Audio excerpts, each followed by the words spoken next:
Ecclesiastes 4:9. Two are better than one, because they have a good reward for their labor. If they fall, one will lift up his companion. But woe to him who is alone when he falls, for he has no one to help him up. Again, if two lie down together, they will keep warm. But how can one be warm alone? Though one may be overpowered by another, two can withstand him, and a threefold cord is not quickly broken. Now back to our familiar text in Genesis chapter 3. And we want to begin reading at verse 16 of Genesis chapter 3. Genesis 3:16. To the woman he said, I will greatly multiply your sorrow and your conception. In pain you shall bring forth children. Your desire shall be for your husband, and he shall rule over you. Then to Adam he said, because you have heeded the voice of your wife, and have eaten from the tree of which I commanded you, saying, you shall not eat of it, cursed is the ground for your sake. In toil you shall eat of it all the days of your life. Both thorns and thistles it shall bring forth for you, and you shall eat the herb of the field. In the sweat of your face you shall eat bread, till you return to the ground, for out of it you were taken, for dust you are, and to dust you shall return. Of all the movies that I saw when I was a little boy growing up, I guess none of them impressed me more than Walt Disney's famous animated movie called Snow White. Probably most of you know that Snow White lived out in a forest in a house that was owned by 7 dwarves.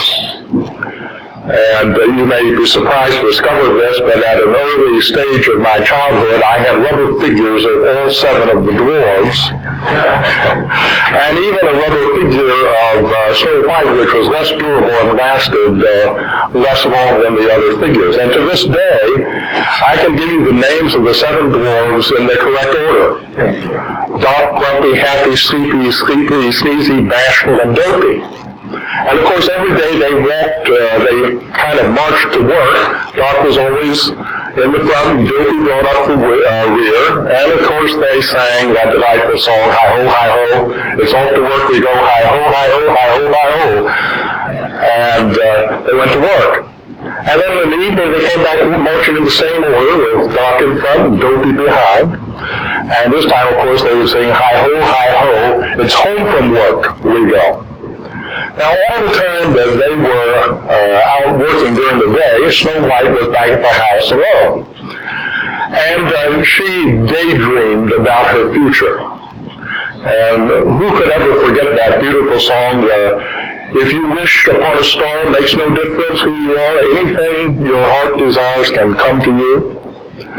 And she wished upon a star. Of course, what she was wishing for was a gallant, handsome prince who would come into her life and sweep her off her feet and carry her away so that she and he could live happily ever after. And she also sang the song, you remember, someday my prince will come, someday my prince will come, and then the skies will all be blue. Now, you know what happened. She, of course, ate a poisoned apple. And she went into a death-like coma from which the 7 dwarves could not rouse her. But finally, one day her prince came. And there she was, and he kissed her. And she came to life again. She woke up from her coma. He took her on his horse, and they rode away to live happily ever after. And I would like to suggest that the story of Snow White is probably an ideal example of what we could call the fairy tale version of marriage. Now, when I was a little boy, it was still possible to dream about a fairy tale marriage. Remember that in those days, people didn't divorce as frequently as they do today. The latest figures I understand are that in a given year, 50% of the marriages will end in divorce. But when I was a boy, people stayed together. And divorce was kind of a stigma. In fact, it wouldn't be surprising in my days to have somebody lean over here and say, "You see so-and-so over there? He or she is divorced." And so people stayed together. And you could, as a little boy, imagine that, especially if you lived in a home where the marriage was happy, you could imagine that someday a beautiful princess would come into your life, you know. She would be lovely and sweet and agreeable, and you would get married and you would live happily ever after. Now things have changed. Back in my days, Ronald Reagan could never have been elected president because he had divorced and remarried. Back in my days, Bob Dole could not have run for president because he also, I understand, left his first wife and married Libby. And of course, things have not gotten any better since then. Now we have immorality in the White House. And if the polls are to be believed, a lot of people don't think that makes any big difference. So things have changed a lot.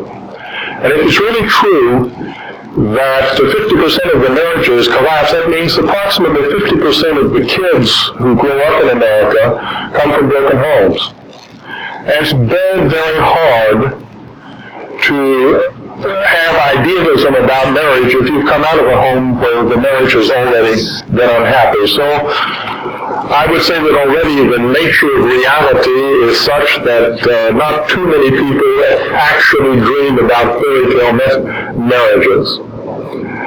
Even after I got a little bit older, I realized that a fairy tale did not even necessarily describe the marriages of people who stayed together. A lot of times people stayed together in very unhappy marriages. There was very little love, very little fellowship. They were staying together because society expected it or because of the children or something like that. And I want to suggest to you this morning that from one point of view, at least it is good. Most of us have left behind the idealism and the fantasy that sometimes comes to us when we're young and looking forward to marriage. And we realize that there's no more fairy tale.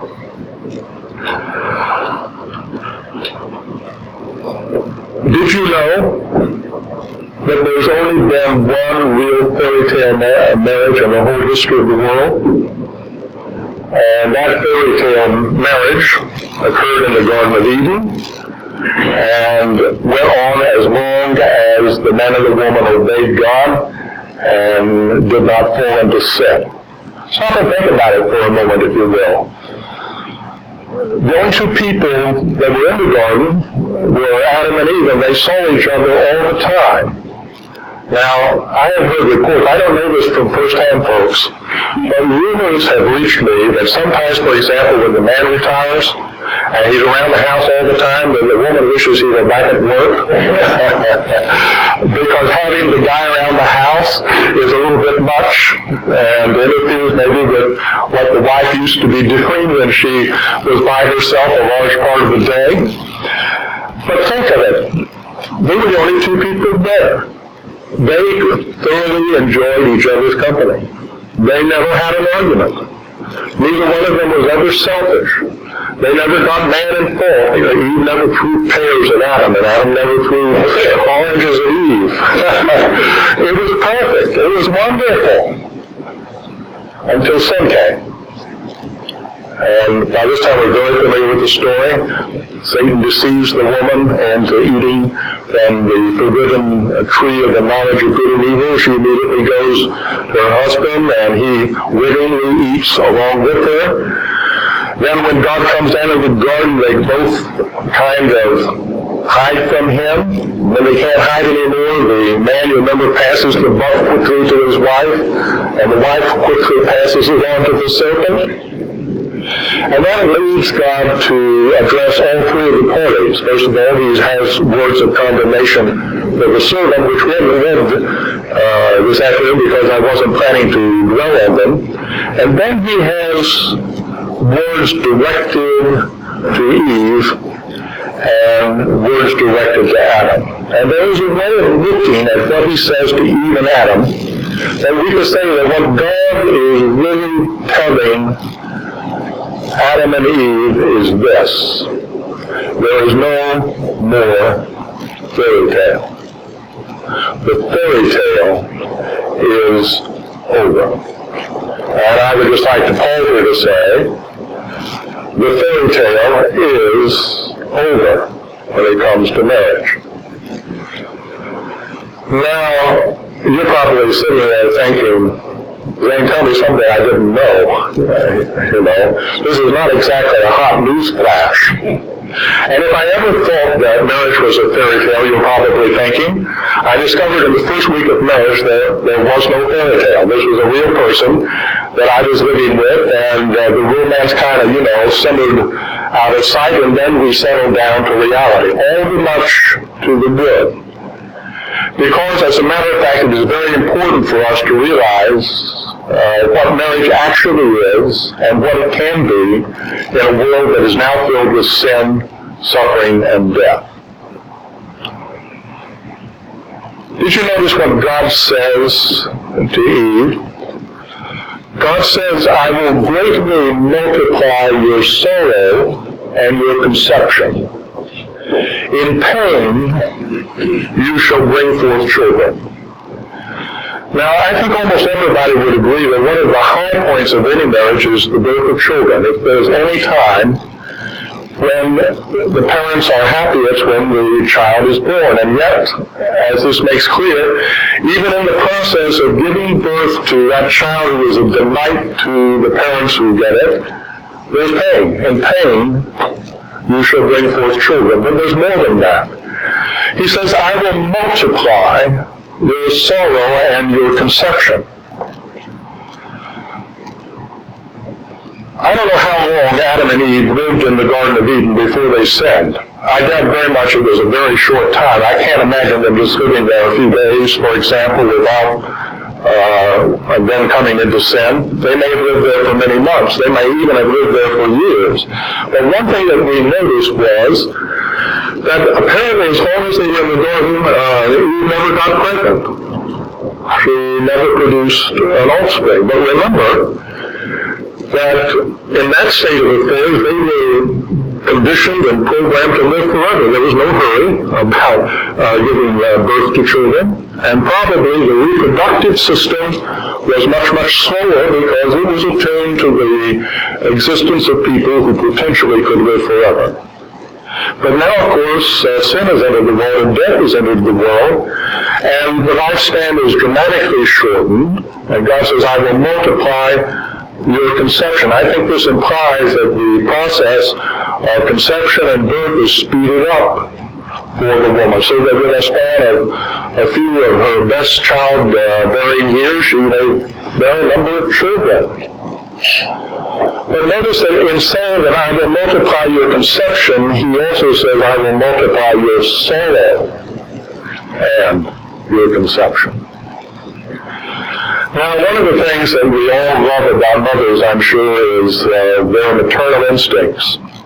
Every one of us, I suspect that every one of us, without exception, loved our mother. One of the reasons we loved our mother was because she loved us so manifestly, so tenderly. She was nurturing. She was caring. She was sympathetic. She felt everything that we felt. And that's wonderful, but it is also a source of suffering. Yes, the birth of a child is a wonderful and joyful event, but then the life of the child may be something quite different. What happens if the child gets sick? What happens if the child contracts an incurable disease? What happens if the child has an accident that leaves him debilitated? What happens if the child himself grows up or herself grows up and has an unhappy life? Who is it that has the most sorrow over that? I think it's without question the mother. I will multiply your sorrow and your conception. I think I learned this best in my own experience when David passed away. And I went home to be with my parents. Both of my parents were grieved at the passing of David. Nobody expected the youngest member of the family to be the first to go. And my father obviously was deeply grieved, but I very soon learned that my mother grieved in a very definite and specific way, and I think that it is fair to say it hurt her more to lose David than it hurt my dad, as much as it hurt my dad. I'll never forget something that my mother told me on that occasion. Remember the story where Mary takes the infant Jesus into the temple to be circumcised, and the elderly man Simeon takes the child Jesus into his arms. And one of the things he says to Mary, this child is destined for the wise and full of many. Yes, and a sword shall pierce your own heart also. And of course, Simeon had reference to the fact that Mary would have to watch her own son die, and that would be like a sword driven through her heart. And I remember my mother saying to me, she said, I now understand what Mary felt when Jesus died. It's like a sword going through you. I knew what she was saying, but I knew that there was a depth of experience there, a depth of sorrow there, that I couldn't enter into, that no man probably can enter into, because the woman carries this child to birth, and nurtures it, and cares for it. And the death of a child is like a sword passing through the heart of the woman. So the reality of it is that even though there's a wonderful and marvelous joy related to the bearing of children, and there are many joys associated with the rearing of children and the future lives of children, there's nevertheless the solemn and serious reminder that as pregnancies are multiplied for the woman, so also her sorrows are multiplied. And then did you notice what God says to Adam? He says, cursed is the ground for your sake, and toil you shall eat of it all the days of your life. Now remember that before the fall, Adam was a gardener. That was his occupation. And he worked in a perfect garden where, I assume the fruit trees grew quite naturally, and there was no problem with having to fertilize anything, and no problem probably with having to prune the weeds, as Bob was talking to us this morning. If I may say so, Adam had the softest job in human history. And he probably could get up somewhere and say, I don't feel like pruning anything in the garden this morning, and besides, it doesn't need pruning. I don't feel like checking out the trees. I checked them out yesterday, and they don't need checking out. There never is anything to check out. And he had it great. He had it perfect. But now says God, the fair tale is over. You as the husband will have to work, and the ground from which you will have to grow your food will no longer cooperate with you. In toil, you shall produce food from the ground. And not only that, says God, the ground is not going to produce thorns and thistles. As you work with the ground, the thorns and thistles are going to cut you, lash you. You're going to bleed as a result of the work that you do. In the sweat of your face, you shall eat bread all the days of your life, until you return to the dust from which you were taken. Now, maybe I'm giving away a men's club secret here, but hopefully the men will not mock me afterwards if I do this. When men get together to talk and share their complaints with each other, do you know what their chief complaint normally is? Relax, ladies, it's not you. It's not their wives and children. Of course, if things go real bad at home, they do complain about that. But get a typical group of men together. You know what they're going to complain about? Their jobs. The hours on my job are absolutely inhuman. I have to get up at 2 a.m. and I get out at 5 a.m. Or the boss that I work for is dreadful. I mean, he's so demanding, he never appreciates anything. My paycheck is so pitiful compared to the work that I do. You ought to see the people that I work with. I know there's a person that sits next to me, and I cannot stand that person. I don't know why they don't fire him. And on and on it goes. Why? Because as far as work is concerned, we're not in Eden anymore. We're in a fallen world. We're in a world that is marred by death and sin. Now, I don't know how much you know about my dad's career as a worker, but he quit school. He never finished high school because he came from a large family and he had to work to help the family support itself. He started out at a relatively low level. When I first became conscious of such things as work, he was working for the War Department, which is today called the Defense Department, and he had entered it at probably a clerical level, something like that. But my father worked himself up the chain, and eventually he was invited to move from the Baltimore area to the Chambersburg area to become the head of personnel at the Letterkenny Army Ordnance Depot. He was the chief of personnel. Later on, he was promoted to what amounted to the administrative assistant of the commanding officer of the depot. Or to put it another way, my father was the top civilian at that depot and also the best paid civilian. He was a success in his career. By the way, I found out through many sources that he was greatly admired for his integrity. He was an honest man.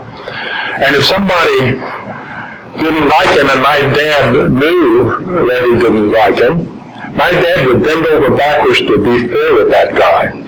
And we used to kid my father. We said, you know, Dad, if we had to work for you, it'd be better to be your enemy than be your friend. You'd treat us better. So my dad was a very successful person in his career. But you know what I never heard him say? I was thinking about this as I was preparing this message.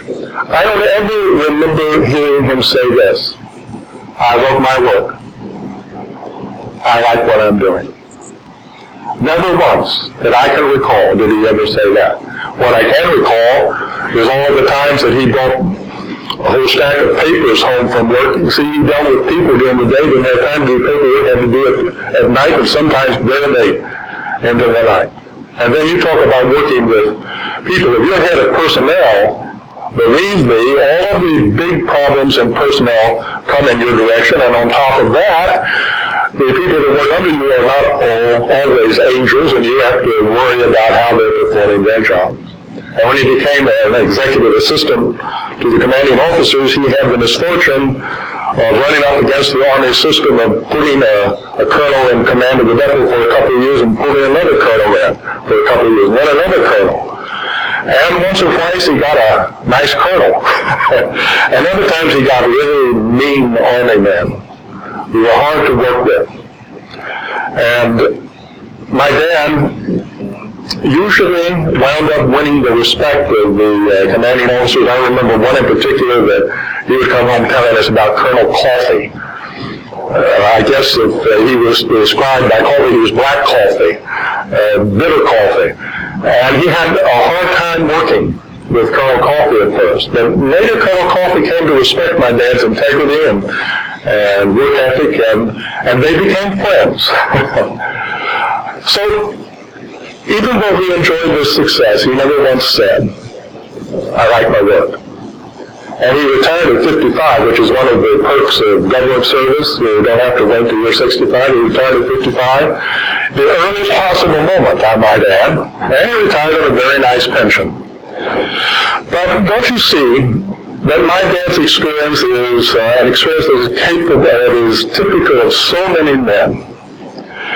Yes, we have to work. Yes, we have to sustain our family. But it's hard work. Maybe it's not manually hard work, but it's hard work emotionally sometimes. And then there are all the thorns and thistles, you know, the jagged edges of the work that make it so very, very difficult. Well, you say, all you told us so far is how hard it is for the woman and how hard it is for the man. The woman whose focus is on her children, the man whose focus is on his work, it's hard, and God's saying there's no fairy tale existence anymore. You say, why does God make it like that? Is God just mad at everybody because of what Adam and Eve did? And he says, all right, from now on, everybody's going to have a hard time. I'm just going to see to it that women have a hard time and men have a hard time. No, I don't think that's the reason for it at all. Which brings me back to Snow White.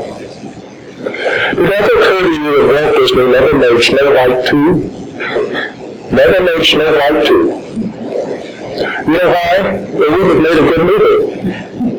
I mean, can you imagine what Snow White 2 would have been like? Here are Snow White and the charming prince living in this wonderful palace. They can wake up anytime they want to. And the servants take care of everything. And they go downstairs and the servants have the breakfast out on the table. Of course, if they have a child, it's a perfect child and grows up and behaves and obeys its parents. And they have nothing better to do at night than to stroll in the royal gardens under the light of the moon and enjoy their marriage together. They would have made a terrible movie.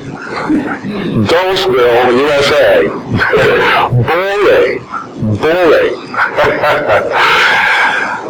And you know that the nature of human beings is such that if we didn't have any problems, if we didn't have any troubles, if everything were smooth, we would soon get bored. And that would only be the best of it. Because you see, when people don't have problems and when people don't have troubles, they also deteriorate as people. They become lazy. They become self-indulgent. They become selfish. We're all those things anyway, kind of by nature, but having everything go our way all the time would make us even worse than that. And I think it is obvious, isn't it, that now that we are sinners who live in a fallen world of sin, that it would be good for us not to have problems. It would be good for us to have marriages that were absolutely perfect from day one to the end of the line. In fact, you remember what James says in the first chapter of James? He says, count it all joy when you fall into various troubles. Count it all joy when you fall into various troubles, knowing that the trial of your faith works patience, but that patience or endurance has its perfect work so that you may be complete, not lacking in anything. And one of the major reasons that God gives to us a life and a marriage experience that is absolutely not free from suffering and hardship, from wounds and sorrow, is because if we will respond to these things in a biblical way, if we will respond to them in faith toward God, it can make us a better person. It can make you a better husband if you're a man. It can make you a better wife if you are a woman. Well, you say that's true of everybody, so what advantage does the married person have? I mean, Zane, you're single and you have troubles too, so, you just double your trouble if you get married. I'm talking another bachelor would talk, No, that's not the case. Actually, it's much better to be married. One of the things that we learn from the passage that we read in Ecclesiastes is that two are better than one. Two are better than one. You see, in this world of toil and labor and suffering and sorrow, two are always better than one. And one of the reasons that the writer of Ecclesiastes gives us for that is because they have good reward for their labor. If I work hard and produce something and bring it home, who's there to appreciate it but me? If I get a raise in salary, who enjoys the benefits of my salary? Me. And it's much happier to be able to share the fruits and rewards of labor with somebody else who is your partner in life. And then the writer of Ecclesiastes says, and if one of them falls, his companion can lift him up, but woe to him that is alone when he falls. Well, things happen, don't they? And sometimes we get really big falls in our life, and we have a partner there who can pick us up, encourage us, get us back on the road. That's a wonderful, wonderful blessing to have.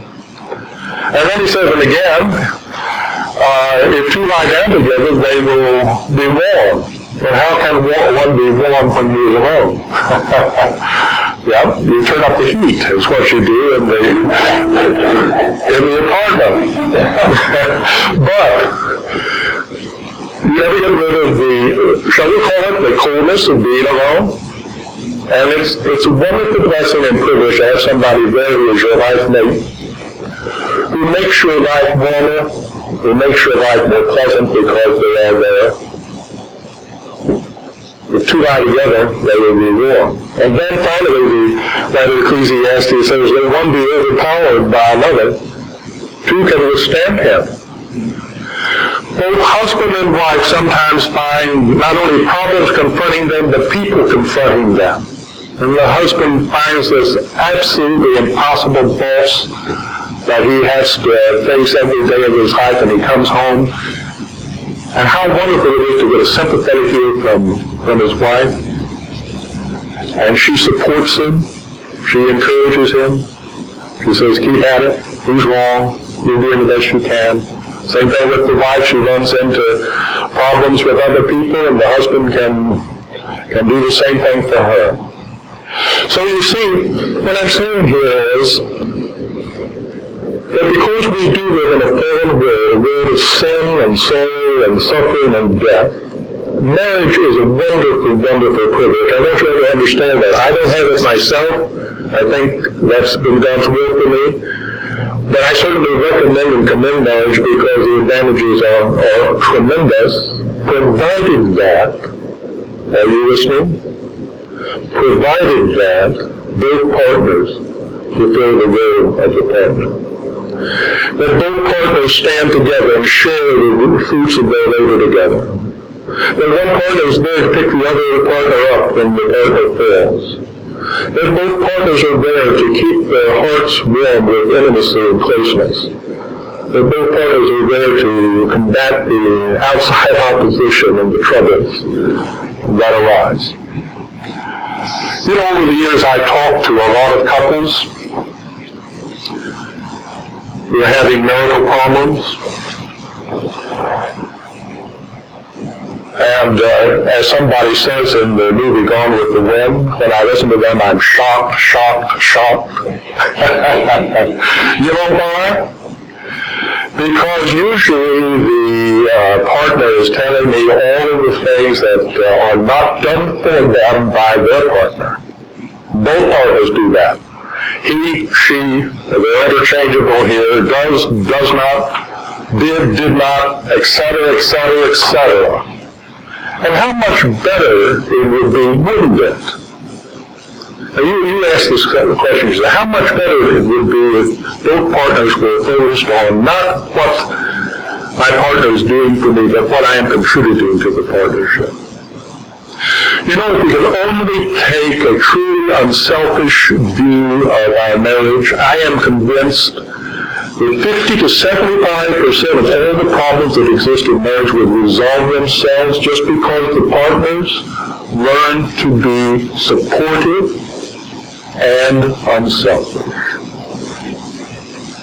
I'm going to close with a story about my mother, and if I get a little emotional here, I might. Just bear with me. I'll recover and live on.